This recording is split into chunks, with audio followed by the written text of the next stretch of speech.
BJP में बड़े पैमाने पर सांगठनिक बदलावों का सिलसिला शुरू हो गया है। करीब 1.5 से 2 दर्जन जिला अध्यक्षों पर गाज गिर सकती है। ऐसा उन जिलों में होगा जहां चुनावों के दौरान जिला अध्यक्षों द्वारा गड़बड़ी किए जाने की शिकायतें प्रदेश नेतृत्व को मिली थी और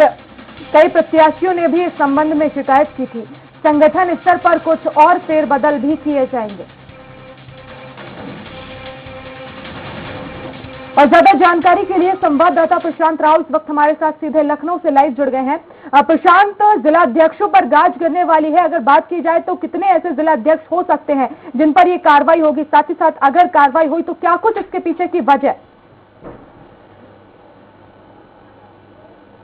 जी, सबसे पहले वर्षा अगर वजह बता दूं तो उत्तर प्रदेश में जब विधानसभा के चुनाव हो रहे थे तो ऐसे में भारतीय जनता पार्टी ने अपने जो प्रत्याशी घोषित किए थे तो उसमें संगठन को थोड़ी नाराजगी थी, क्योंकि संगठन की तरफ से जो प्रत्याशियों के नाम, संभावित प्रत्याशियों के नाम मांगे गए थे वो संगठन ने भेजे। उसके बाद जो सहयोगी दल थे, चाहे अपना दल एसओ या फिर निषाद पार्टी हो, उनको सीटें दे दी गई और उसके साथ भारतीय जनता पार्टी ने अपनी रणनीति बिछाते हुए कुछ नए चेहरों को भी जिम्मेदारी दी थी, जिसमें संगठन के जिलाध्यक्षों और कई कार्यकर्ताओं में उसको नाराजगी हो गई थी कि नए लोगों को भारतीय जनता पार्टी ने मौका दिया है या दूसरे दलों से आए हुए लोगों को मौका दिया है। तो ऐसे तमाम जो जिलाध्यक्ष थे वो संगठन के अपने जो शीर्ष नेतृत्व हैं उसके फैसले को लेकर नाराजगी उन्होंने जताई थी। और जिसके बाद जब प्रत्याशी जब चुनाव लड़ रहे थे, जो आए हुए प्रत्याशी थे या नए प्रत्याशियों की जो घोषणा भारतीय जनता पार्टी की तरफ से शीर्ष नेतृत्व ने की थी, तो उन्होंने भारतीय जनता पार्टी के प्रदेश संगठन से शिकायत की थी कि उनके जिलाध्यक्ष चुनाव में सहयोग नहीं कर रहे हैं, उनकी जनसभाओं में शामिल नहीं हो रहे, कार्यकर्ताओं में वो दिशा निर्देश नहीं दिए जा रहे हैं जो शीर्ष नेतृत्व के द्वारा दिए गए हैं। जिलाध्यक्ष वो उतनी रुचि नहीं दिखा रहे हैं कार्यों को लेकर, जो पार्टी संगठन की तरफ से कार्य सौंपे गए थे उसमें वो दिलचस्पी नहीं दिखाए। ऐसी तमाम शिकायतें भेजी गई थी प्रदेश संगठन को, जिसका संज्ञान लिया गया है और उसमें करीब 1 दर्जन से ऊपर ऐसे जिलाध्यक्ष हैं जिनमें फेरबदल हो सकता है। और इसके साथ ही क्योंकि एमएलसी जब विधानसभा चुनाव संपन्न हो गए थे तो उसके बाद एमएलसी चुनाव जब आया, 36 सीटों पर चुनाव हो रहा है, तो ऐसे में जिलाध्यक्षों की तरफ से तमाम नाम संभावित प्रत्याशियों के नाम मांगे गए थे और उसके बाद जो फैसला आया तो उसमें भी नाराजगी देखने को मिली है। तो प्रदेश संगठन ऐसे करीब 1 से 1.5 दर्जन जिलाध्यक्ष हैं जिनके बदलाव करने के मूड में है और उनकी जो रिपोर्ट तैयार हो गई है। हालांकि प्रदेश संगठन अभी उनके नाम नहीं खोला, लेकिन कई जगह ऐसी शिकायतें भी आई हैं। पश्चिम में कई जिलों से ऐसी शिकायतें आई थी जहां से जिलाध्यक्ष प्रत्याशियों के बीच में मतभेद सामने आए थे। हालांकि वो उजागर नहीं किए गए, चुनाव का दौर था, लेकिन वो मतभेद चुनाव के दौरान जो परिणाम आया उसमें साफ नजर आए हैं कि उसकी नाराजगी प्रदेश संगठन को भोगने को मिली है। और अब वो परिणाम जो आए थे उसमें साफ तौर से जिलाध्यक्षों का परिवर्तन संभव है। हालांकि प्रदेश संगठन ने साफ तौर से कहा है कि जिलाध्यक्षों ने, सभी कार्यकर्ताओं ने अच्छा काम किया है, लेकिन जिन लोगों ने इसमें लापरवाही की है उन पे कार्रवाई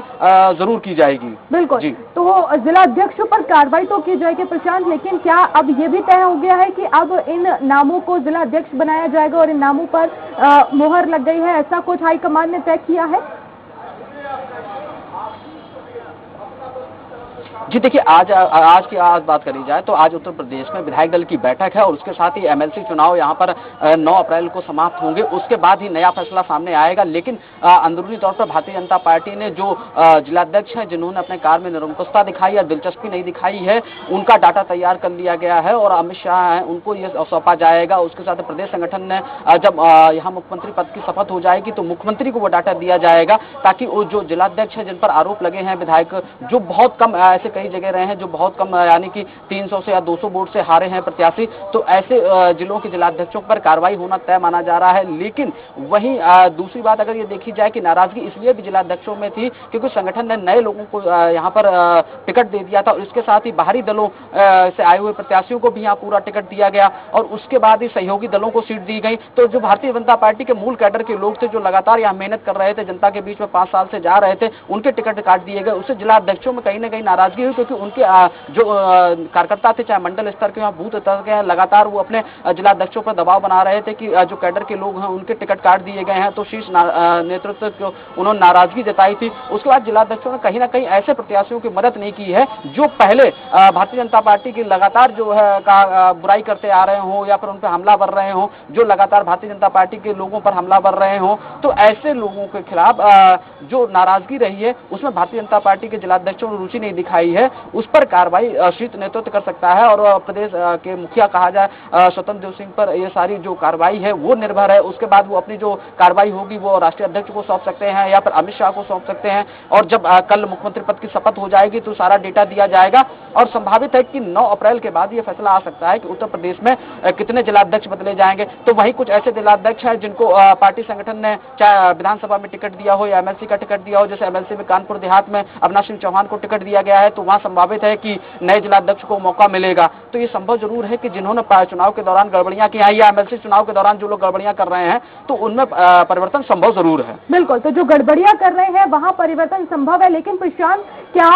ऐसी सीटों पर भी परिवर्तन हो सकता है जहां पर पार्टी को हार मिली है, साथ ही साथ जहां पर पार्टी को भारी बहुमत मिला है, क्या वहां पर थोड़ा राहत देने की कोशिश यहां पर पार्टी की तरफ से की जाएगी या ये तय नहीं किया गया कि चाहे जो भी सीट जीते हो या हारे हो, लेकिन अगर जिला अध्यक्षों की तरफ रवैया अगर ठीक नहीं है, गड़बड़ी की है तो सभी पर गाज गिरेगी?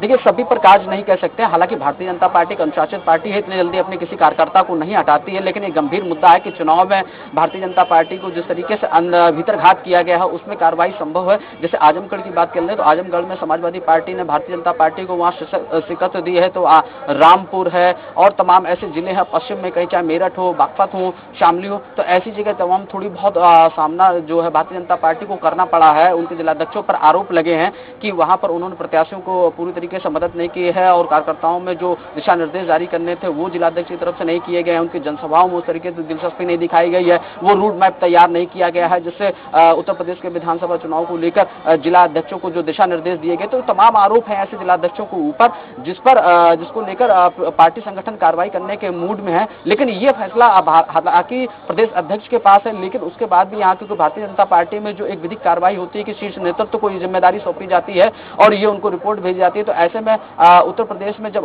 कल मुख्यमंत्री पद की शपथ हो जाएगी तो ये सब डेटा उनको दिया जाएगा और उसके साथ ही हो सकता है कि